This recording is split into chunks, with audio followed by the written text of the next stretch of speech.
It's the Agribusiness Report. I'm Tony St. James. We're joined today by Sigrid Johannes. She's with the National Cattlemen's Beef Association. Hey, it's great to see you. Good to see you, Tony. Okay, so Sigrid is tied into the natural resources side of NCBA and the Public Lands Council as Associate Director. When we talk about your role, what's the elevator speech there? Well, for NCBA and for the Public Lands Council, I focus on issues that affect federal grazing permittees. So that's anybody, primarily in the West, who are grazing on Forest Service and BLM land. And it's a very unique part of our industry because they have a whole different set of hoops that they have to jump through on a daily basis. You know, the line that we hear often from a lot of our producers is, what can we do to keep federal regulations and sort of federal overreach out of our business? To some extent, that's not an option for permittees. The federal government's already in their business. It's already a part of their day-to-day existence. So we do what we can to streamline that process, make it as efficient as possible, and really maximize the benefits that ranchers and grazing is bringing to our public lands. So I just wonder, there are certain areas of agriculture that every 2 or every 4 years, they have to relearn everything. Yep. Is this one example of where, when there's a change in Congress or a change in administration, you have to almost relearn everything? I think that's a great point, Tony, and I think we certainly see that. And honestly, it's on both sides of the aisle. I think sometimes there's a little bit of a misconception about where some of those, new folks or unfamiliar folks might be coming from. It's Republicans and Democrats. We get folks who are not familiar with agricultural issues, but we also get people who are unfamiliar with the particular landscape and the particular challenges in the West. And that's where I really focus for NCBA and PLC. So we do a lot of education every Congress on, what it looks like operating in a drought, what it looks like operating with the constant threat of wildfire, what it looks like to run cattle, or in PLC's case, even sheep, on these very vast allotments that have a very different forage profile than your folks who are grazing on a lot of green grass east of the Mississippi. So that's something that we've already begun with this next Congress. We've already started reaching out and having those conversations, but we're going to continue our outreach across the board to really keep our friends close and keep everyone else even closer. So I'm also kind of curious here because you're dealing with multiple audiences, if you will. You've obviously got the administration, you've got the legislative branch there, but you also have consumers as well who might hear something and it sounds good and it sounds like it's cute, but it's really a predator situation. Are you dealing with some of that? Certainly.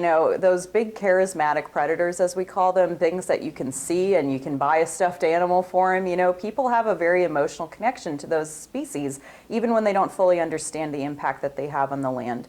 So a perfect example of that we're dealing with right now is actually the Northern Cascades grizzly bear announcement that we saw recently from the U.S. Fish and Wildlife Service.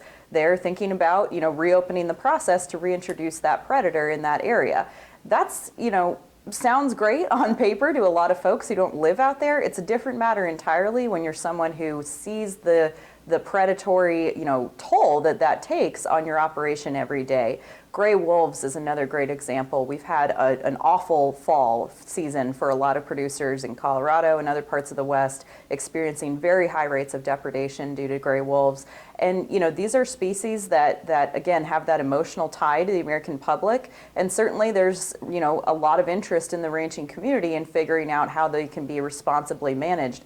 But just willy-nilly airdropping these species into areas where they either didn't exist to begin with, or the work hasn't been done on the ground to really figure out with ranchers and with rural families, what is this going to look like? How can we compensate people? How can we keep livestock safe? How can we keep families safe? That sort of top-down approach does not work with these large, aggressive, and frankly dangerous animals. I think the cuddly image around bears and wolves, really belies the real nature of what they're doing out there, and they can be a threat to livestock and to people. You mentioned SAFE. Yeah. There is an act, I think I've got this right, the SAFE Act. What's that? Yes.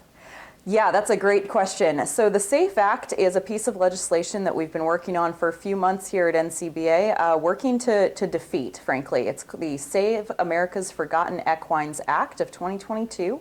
And it's a little bit of a misnomer. It's aimed at codifying an appropriations rider, a part of the omnibus packages that have been passed year after year over the past couple of years, that is aimed at stopping the transport of horses, domestic horses, to Canada or Mexico with the assumption that they will end up in a slaughter situation, in a processing situation. And the reason we have a couple objections to this is because, number one, the United States Congress doesn't have jurisdiction over what happens in Canada and Mexico. We think trying to legislate across our borders and into somebody else's backyard usually comes with unintended consequences and doesn't work out for us too well. The second thing is that we need a way to dispose of horses who have either reached the end of their life or are in a situation where owners can no longer care for them. We have a lot of folks, especially in the West, who are dealing with extremely high hay prices, extremely severe drought conditions, and they simply can't care for these animals anymore. When that happens, they've got a limited set of options about what their next move is going to be. We don't want them abandoning those animals out on federal lands. That only exacerbates a whole other set of issues. And a lot of people can't either access or afford the veterinary euthanasia route and all of the different remains disposal questions that come along with that. Not every county has a landfill that will take horse remains. Not every county has access, to other, incinerators and other sorts of services for disposing of those remains. So the processing supply chain that exists in Canada and Mexico, again, it's something that provokes a really strong emotional response for a lot of people, but frankly, it's a very humane, efficient, and accessible means of dealing with a problem that a lot of folks in rural America have. And we don't want that option taken off the table, especially when doing so is only going to exacerbate the suffering of horses who are, at the end of their life and they just get abandoned somewhere or they end up in a case of abuse or neglect. You said unintended consequences. And really, you're identifying some of the challenges we have with wild horses. What else are you watching there? That's a great question, Tony. So I mentioned in the SAFE Act, one of the things we don't want to have happen is to have some of those domestic horses, those privately owned animals, turned out on federal lands. When we get into that kind of situation, we really blur the lines between what is a wild horse with a little W and what is a wild horse with a big W.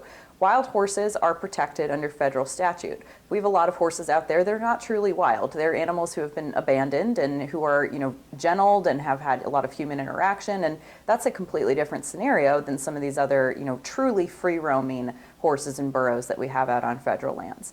But no matter how you slice it, we have a severe overpopulation crisis on these herd management areas, on these HMAs. And that's not news to anybody in the West. They're out there every day seeing the extremely overgrazed ground, the damage that you get to riparian areas. They're seeing the wildlife who are suffering from competing with horses in these areas that are very strapped for resources. And then, of course, it does also come back to livestock because they're out grazing on, allotments that are lawfully grazed by permittees, and the forage in some cases is just not there because you've got so many horses overpopulating the area.